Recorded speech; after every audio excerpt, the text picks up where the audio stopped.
दोस्तों नमस्कार, विकसित दर्शन न्यूज में आप सभी लोगों का स्वागत है। दोस्तों सरकारें झुकती है, झुकाने वाला चाहिए।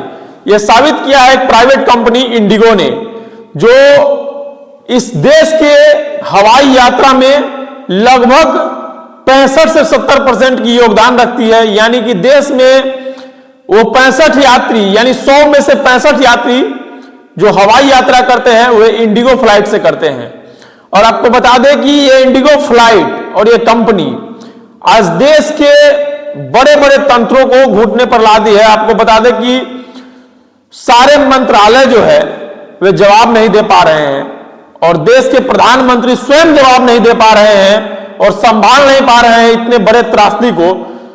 जो आम पब्लिक है वे प्लेटफॉर्म की तरह, जिस तरह से रेलवे प्लेटफॉर्म पे जो गरीब लोग जो जनरल बोगी से, जनरल टिकट से मतलब सरवाइव करते हैं, ट्रैवल करते हैं, वे लोग जिस तरह से सोते हैं उस तरह से आज अमीरों को सोना पड़ रहा है। और उन लोगों को भी याद आ रहा होगा कि यह देश किस तरह से चल रहा है।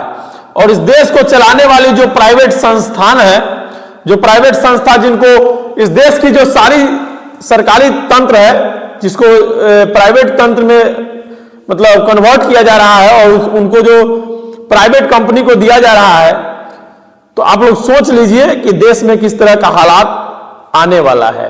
ये एक एग्जाम्पल है, ये एक बहुत ही बड़ा सीख है देश के लोगों के लिए। जिस तरह से कोरोना ने 2020 में लाकर आकर सीख दिया कि लॉकडाउन भी कोई चीज होती है और जनता घर में भी बंद रह सकते हैं, बस वैसे ही एक सीख है कि किस तरह से प्राइवेट कंपनी का मोनोपोली है कि सरकार के नियमों को ताक पर रख करके 2 साल पहले 2024 में जो नियम बना उसे आज तक इंडिगो ने फुलफिल नहीं किया। और उसे ताक पर रखते हुए मतलब अनाउंस किया कि वे बहुत जल्दी नियमों को मतलब नियमों के अनुसार पायलटों की और क्रू मेंबर की भर्ती करेंगे। और आपको बता दें कि अभी उनके पास जो स्टाफ है उसके थ्रू वे अपने फ्लाइट को नहीं चला पा रहे हैं। और आपको बता दें कि जिस तरह से फ्लाइटें कैंसिल होना शुरू हुई है दोस्तों, देश में हाहाकार मचा हुआ है। जो लोग एयर से ट्रैवल करते हैं यानी एयर ट्रैवलिंग में जो लोग हैं उन्हें तो इस तरह का परिस्थिति का सामना करना पड़ गया कि देश में हर एक सोशल मीडिया प्लेटफॉर्म पे मतलब बवाल मचा हुआ है। लगातार वीडियो वायरल हो रही है किस तरह से एक बाप अपने बेटी के लिए सैनिटरी पैड मांग रहा है, किस तरह से एक विदेशी महिला जो मुंबई में से मतलब काउंटर पे चढ़ के कह रही है कि मैं अपने देश जाना चाहती हूं, मुझे अपने देश भेजो। मतलब किस तरह से भारत का मजाक उड़ रहा है दोस्तों इस समय देश में। दोस्तों देश के मंत्रालय जो जितने भी मंत्री जो है वो मंत्रालय जो चला रहे हैं उसमें बहुत ही बड़ा मतलब एक मंत्रालय होता है जो फाइनेंस मिनिस्टर का मंत्रालय होता है। उनसे जब पूछा जाता है कि डॉलर क्यों इतना बड़ा हो रहा है, रुपया क्यों गिर रहा है, तो वे बोलती है कि अपने आप ठीक हो जाएगा। तो बहुत ही बड़े पत्रकार लोग ये भी कह रहे हैं कि सारे मतलब जो मेन मुद्दे हैं, जो मतलब देश के जो बड़े बड़े प्रॉब्लम है वो तो अपने आप ही ठीक हो जाएंगे, तो फिर इनकी जरूरत क्या है। तो कहीं ना कहीं गंभीर सवाल यह पैदा होता है कि वाकई में देश किस परिस्थिति में जा चुका है और देश में किस तरह का एक्सपेरिमेंट चालू हो चुका है।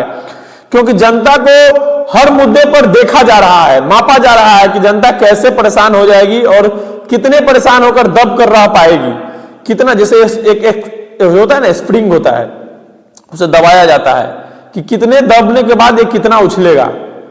जनता को उसी तरह दबाया जाता है कि कितना दबने के बाद कितना आवाज उठा सकता है जनता।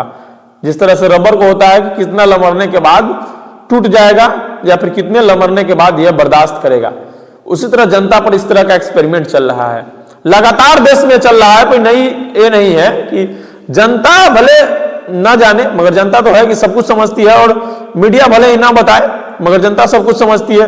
दोस्तों जिस तरह से ये बोलते हैं मनोज तिवारी जी जो बीजेपी के सांसद है दिल्ली से, वे बोलते हैं कि जो रुपया गिर रहा है उससे उनको कोई मतलब नहीं है।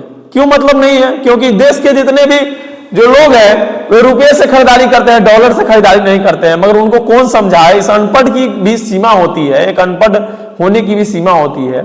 एक सांसद है आप भोजपुरी के बहुत बड़े कलाकार हैं और आप इस तरह से बयान दे रहे हैं कि सारे लोग रुपया लेकर चलते हैं, डॉलर लेकर नहीं चलते हैं। इससे पिछले कुछ समय पहले ये भी बयान आया था कि डॉलर से किसी को मतलब जो फायदा होगा वो बाहर जो लोग रहते हैं, वो जो लोग अपने देश में पैसा भेजते हैं उनको फायदा होगा, उनका पैसा ज्यादा होगा। मगर दोस्तों देश के कितने % लोग बाहर रहते हैं? और इस बेतुका बयान का क्या मतलब है कि देश में सारे लोग रुपया लेकर घूमते हैं, उनको डॉलर से कोई लेना देना नहीं है, वे डॉलर में खरीदारी नहीं करते, इसलिए डॉलर से कोई फर्क नहीं पड़ता है। दोस्तों डॉलर आप नहीं खरीदते हैं, आप यूज नहीं करते हैं दोस्तों, डॉलर देश यूज करता है।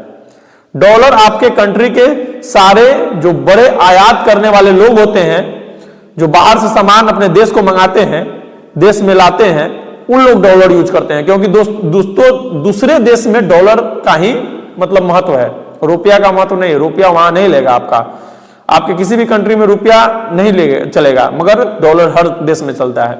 तो डॉलर का महत्व इसलिए है। और आपको बता दें कि डॉलर अगर आप समझ लीजिए कि आपके रुपया का वैल्यू गिर रहा है, यानी आप 100 रुपए का सामान ले रहे हैं, उसे $1 में पे करना है, तो सोच लीजिए अगर वो डॉलर अगर महंगाई होगा तो $110 पे करना पड़ जाएगा। यानी कि अगर जिस समय अभी 90 रुपए, $1 का $90 का जो मतलब 90 रुपए का $1 जो हो गया हुआ है, जिसमें आप सीधे सीधे और आसान भाषा में समझ सकते हैं कि आपको अगर अमेरिका में कोई सामान $1 का है, उस मतलब $1 का है, तो उसके लिए इंडियन रुपीज में आपको 90 रुपए देने पड़ेंगे। इससे पहले कितने देने पड़ते थे? 89, इससे पहले 85, 86, इस तरह से 70 तक, मतलब जितने भी हो महंगाई जिस तरह से मतलब डॉलर का भाव बढ़ा है और रुपीज का भाव जो गिरा है उस हिसाब से देना पड़ता था।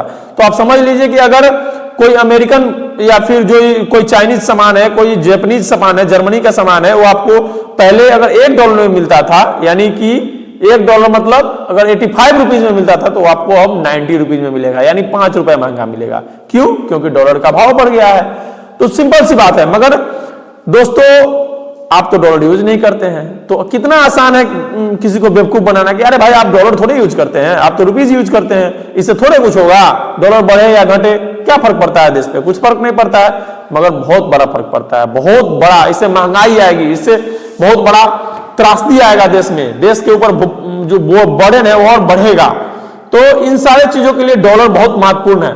मगर ये भोजपुरी के कलाकार जिन्हें लगातार गाने और फिल्मों से फुर्सत तो मिला नहीं, ढंग का तो गाना नहीं बना सके, ना ढंग का फिल्म बना सके, ये लोग कहते हैं कि डॉलर से क्या फर्क पड़ता है। जो लोग मतलब ये भी नहीं जानते हैं कि इस देश में सबसे ज्यादा जरूरी मुद्दा क्या है। एक तरफ खेसारी लाल यादव है जो सारा कोशिश करने के बावजूद चुनाव हार जाते हैं।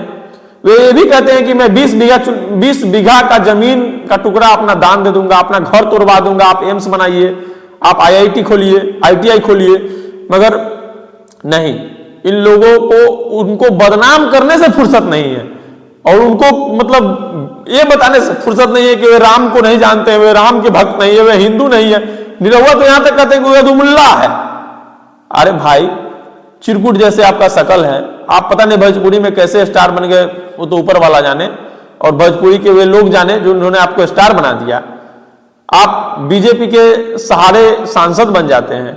आप अगर खुद से चुनाव लड़े तो पवन सिंह को तो कुछ वोट भी आई थी 3-4 लाख तक, आपको तो कोई भी नहीं मिलेगी, 2 लाख वोट नहीं मिलेगी। 2 लाख तो छोड़ 20,000 वोट नहीं पाने लायक आप कलाकार हैं। आप खेसारी लाल यादव को चुनाव में हारने के बाद मतलब बदनाम कर रहे हैं या चुनाव से पहले बदनाम कर रहे हैं।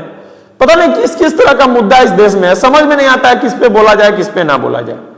दोस्तों एक कलाकार किस तरह से मतलब जो दिल से सोचने वाला कलाकार है, उसको हराने के बाद उसको यदुमुल्ला, फलाना ढिलाना चमकाना जो भी बोलता है आदमी। एक कलाकार है जो बोलता है कि जिसको डॉलर के बारे में जानकारी नहीं, वो बोलता है कि डॉलर से आप कुछ नहीं कर सकते, आप डॉलर यूज नहीं कर रहे हैं।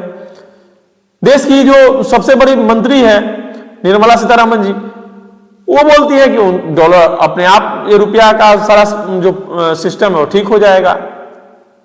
जो देश में भी हाहाकार मचा हुआ है उसका कोई मतलब नहीं बना हुआ है। विमान हादसा के कोई मतलब विमान का इतना बड़ा क्राइसिस चल रहा है, उसका कोई मतलब नहीं बना हुआ है। क्या बोला जाए। फिलहाल दोस्तों इस वीडियो में इतना ही। आप लोग क्या सोचते हैं कमेंट करके जरूर बताएं। फिलहाल जय हिंद, जय बिहार, धन्यवाद। इस वीडियो में इतना ही बताना चाह रहे थे। आप लोग क्या सोचते हैं कमेंट करें।